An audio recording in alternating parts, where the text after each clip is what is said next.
Yo, what's up, 4-0? We are back with your Thursday Tomahawk Sports Talk, where we have all of your Fort Osage stats and news. I'm Matthew Soul. I'm Barry Nyson, and sadly, Blake Overbeck cannot be with us He today. cannot be with us today. So, Braden's going to start us off with this week's football game. So this week's football game, football is now 4-3 on the season. So they played Raytown away last Friday. It was a close game, 36-28 victory. And the TikTok ref was reffing, Jeremy Barnes. Yeah, waiting for him to drop that mic'd up. Yeah, can't wait to go see who was clip farming at the game. So yeah, and that will be a story on Tribal Review this week. Drops on Friday. You can see a beautiful weather anchor out there. So this was a very good win for the Indians. Raytown's a very solid squad. They're no slouch. They're 5-1 on a 5-game winning streak. Haven't lost since the first game of the season. And a lot of teams, you can't base a team off of their week one, week two performances because they're different teams from when they were from then on.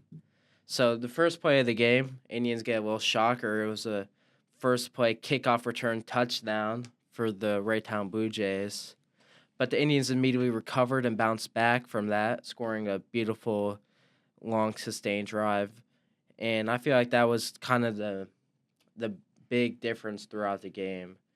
I mean, the Indians outgained the Blue Jays by 387 yards to 268 yards. And the big difference is you can see the physicality in the run game. The difference on the lines was the key here for the Indians. The Indians had 237 rushing yards, while the Raytown Blue Jays had 20. I mean, Matthew, can you talk about how important it is to be able to assert a dominant run game? Yeah, I mean, you've seen it all season. That's how Fort Osage has gotten their wins, is through that one run game, obviously. Looking at the season stats right now, obviously, Fort Osage has 400 more total yards on the season than their opponents, yet they have 200 less passing yards. And that really just shows, how Fort Osage gets their wins, and it's obviously on the ground game. And I think that's how it's gonna continue to be the rest of the season, and if and how they make it far into districts. Yeah, especially since you look at the Indians' strongest offensive suits is the run game. Of course, you have all-state tackle Preston Brashear leading the O-line. And then, especially in this game, Nico Burr had one great game. 21 carries for 125 yards, 2 touchdowns, while getting 6 receptions for 44 yards. I mean, think about that in fantasy-wise. That's about a cool 36 points or something. Something like that. Yeah. And then Trace had 14 carries for 62 yards. Having that 1-2 punch is very dangerous, and being able to get them on the same field at the same time. I mean, I think Coach Hewitt has probably made an emphasis to get his best skill players out on the field at the same time. Because if you've been watching Indians football games, then you've seen recently that they've put their best players on the field, and I think that's what you need to do to succeed. And like I was saying earlier, Raytown didn't have like long sustained drives. You look at their drive chart, it was either punt, or 50-yard touchdown. And of course that shows there's some weaknesses in the Indians defense, but obviously you can see that they're not going to let you just drive down the field. And I think that's great. That's a great mantra of a defense. Yeah, definitely.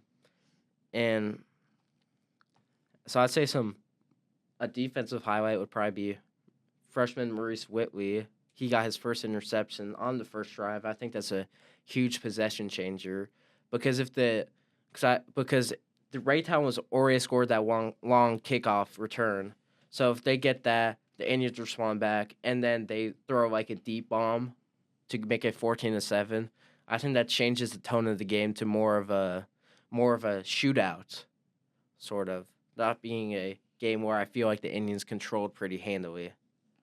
Yeah, it's just a great win to keep momentum rolling. And then for this next game, big home game for the Indians, Grand Valley. Yeah, we could see how that everybody looks forward to that game every year. Yeah. This year it was at Fort Osage, right? Yeah. Last year it was at Grand Valley, and that was we had a low scoring game last year, wasn't it? Yeah, it's 15-8. I mean, can you tell me how it feels to like play a rival school like that? Yeah, well, definitely seeing like baseball, like playing a rival school like that, it's always fun. I feel like it's always a closer game, even though if they're a better team, if you're a better team. Um, Definitely with the football team too. I mean, you always know who's better, but it's always going to be a close game, and winning those games really a momentum swinger. I think that could be for the football team. Obviously, saw last week, football team was pretty hype after that Raytown game, and I think if they could get a big win against Grand Valley here, it give them some good momentum going into late season. Get a late season run going. Yeah. I mean, you see this game last year, of course, 15-8 dogfight. Yeah. It was a very just run focused game last year. The ball was only passed 5 times by the Indians. Of course, it was freshman Luke Tucker at the helm running the offense. But Grand Valley this year, they're 5-2. Their only losses are to Kearney and Platte County, and those are 2 teams that Fort also lost to. So there's a real comparison there. I mean, these are 2 very similar teams from 2 very similar areas, except for Green Valley. So, yeah. Yeah, Grand Valley also played Raytown. What was the score of that game? 34-7, but that was, of course, week 1. Yeah, so hard to compare it there. Yeah. And they're very run focused. That's really what they want to do. They want to pound that rock on you and try to control the game in that position.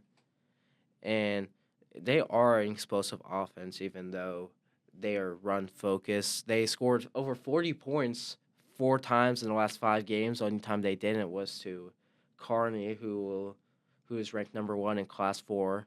So it'll be an amazing game. This is a game that the stands will hopefully be packed for. So if you can, you should make it out to support the Indians, or you could watch our broadcast, KFOY Sports, on Huddle TV.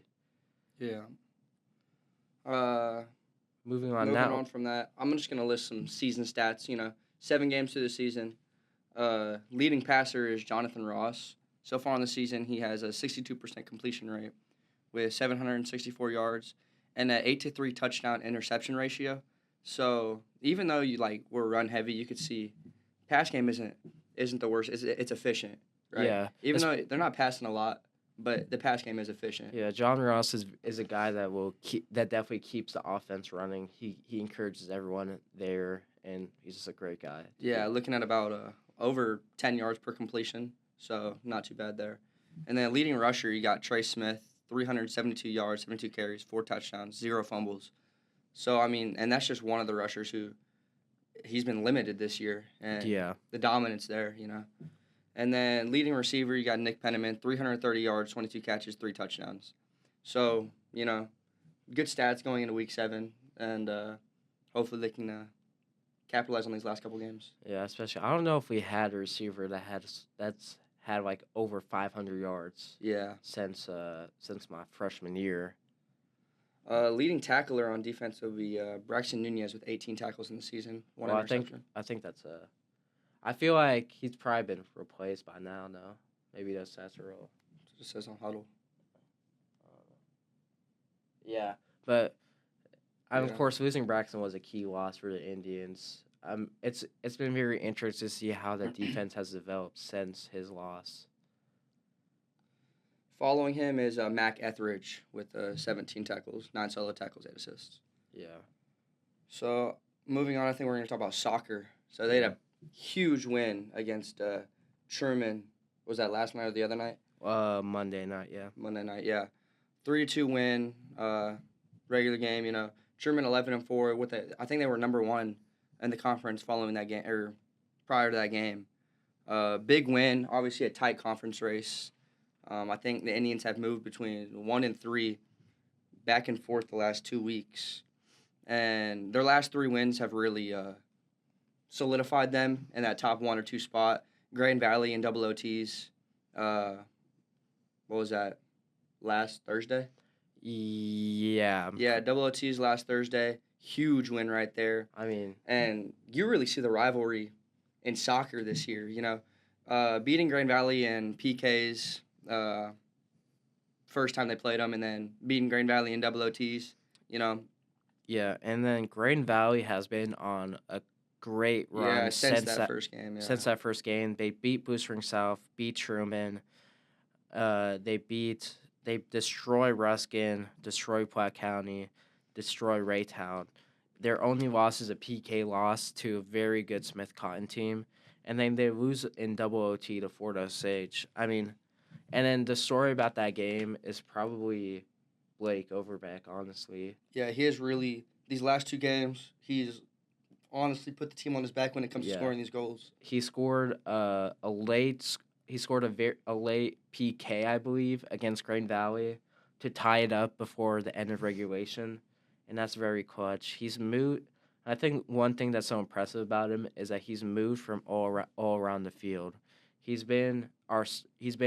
played center back when Austin got red carded in the beginning of the season. He plays his natural like DM role. He's played winger. I'm sure he's probably played tack and mid once or twice. And then now he's playing striker. I mean, he's played all around the field. Coach Hinckley loves to have a guy like him that will be able to do whatever he wants from him. And I think that's amazing to have. Yeah, so I just want to talk about this soccer team's ability to cut off momentum. Obviously, I talked to Coach Hinckley. I did a story on them, went into a deep dive on soccer. And he told me they do not scout the other teams. They just play their own game. And you could really see it in the momentum killers that they've done.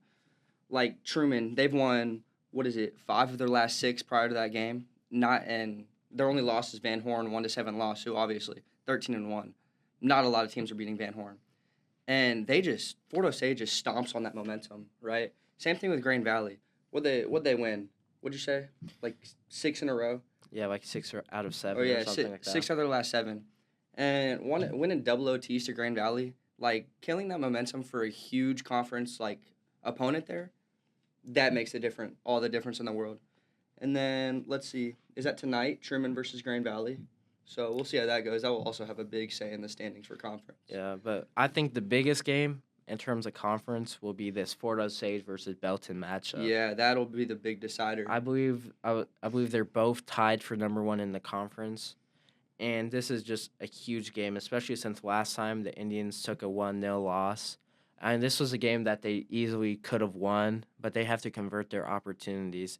And I think that's a key factor with the Indians. Now that they've switched up the striker position, can Blake Overbeck be the one to change the he'll be able to one to finish, the one that will be able to, really put this Indians team over the edge and hopefully make a run during districts. And I think they can definitely catch this Belton team.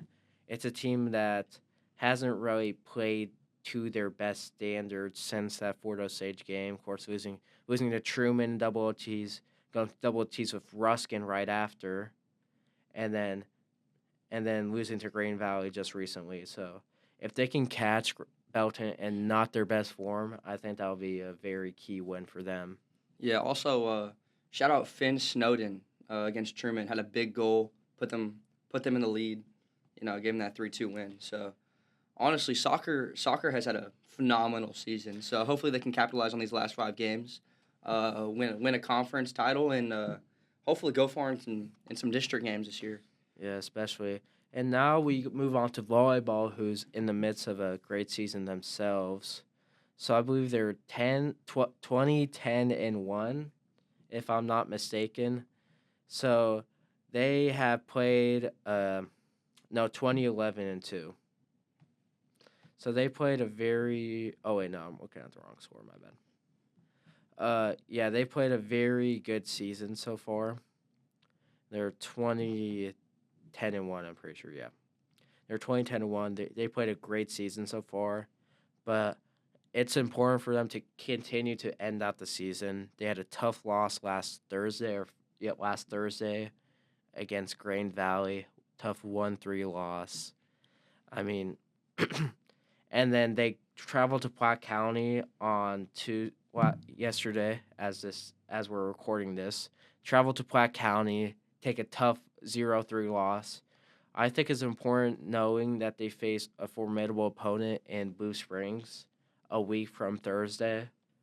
Yeah. or a week from when this airs, that they need to be on their A game, and they need to. I feel like they need to dominate Belton in pretty convincing fashion. Truman. Oh yeah, Truman. They need to beat Truman in pretty convincing fashion for them to, in order for them to carry the momentum and perchance go into districts, beat Blue Springs, and make a run at it. Yeah, I think it's tough, that loss, because, obviously the last 10 games they've had a phenomenal run prior to those 2 losses. But I don't think that kills too much momentum, obviously. Late in the season, you start to get tired, And I think if they just cut that off, forget about those losses, carry the momentum from the last couple games before that, I think they'll be just fine. Yeah, I especially think that senior season, you kind of get a second wind at the end of the year. Yeah, I mean, it's your last run, A lot of those girls know that they might never play might never play volleyball again. Yeah, definitely. So they know that. So they kind of have that second wind. They know that, like, hey, if I'm not 100%, that I might not ever play the game I've been playing since I was like 5, since I was a little kid. So it's very important for them. As now, I believe we're going to be moving on to softball. Yeah, softball has not played their best game as of late. I know last episode we talked about their three-game win streak, but following that, they had a 3-game losing streak, and not in great fashion. 4 runs over the last 3 games, and they've allowed 31, with a 15-0 loss to Belton, 12-4 loss to Blue Spring South, and a 0-4 loss against Park Hill. And obviously, those are very, very good teams, without a doubt. And that's what we were talking about last episode. If they could just pull through with one of those games, have some close games against those teams, like maybe they could have some momentum going into districts, but those 3 games don't show any late life. Hopefully, they can get a little life with Lee Summit North. They face the Broncos Thursday, as this airs today, 3 p.m. I think that's their last regular season game. Yeah, I believe so too. And hopefully they can get some late life in the season, show a little something in districts. Yes, But, especially a loss like Belton. That's a really tough spread for them. yeah, after playing a very close game last Yeah, time they played them, it that's was- kind of It was a 3-0 pitchers duel, and then facing Blue Springs. Blue Spring South is always a great school, and I believe Park Hill was a very close game as well. 4-0. Yeah, that's a close game. I mean, but when your offense doesn't really support a great pitching, and I believe, like, the pitching for the Indians is not a problem. It hasn't been all season. I mean, obviously there's been some big scoring games. I mean, Belton and Blue Springs, but I mean that happens. Yeah. But you can see throughout the season and looking like the ERAs, like they've been fine. Yeah, it's just being able to get runners in position, not stranding runners. It's just about, like, making sure to do your fundamentals and stuff like that. Yeah, definitely. All right, I think that'll wrap it up. That is your Tomahawk Sports Talk. Make sure to tune in next week. My name is Matthew Soul, And I'm Brandon Eisen. and thank you for tuning in to Tribal Review.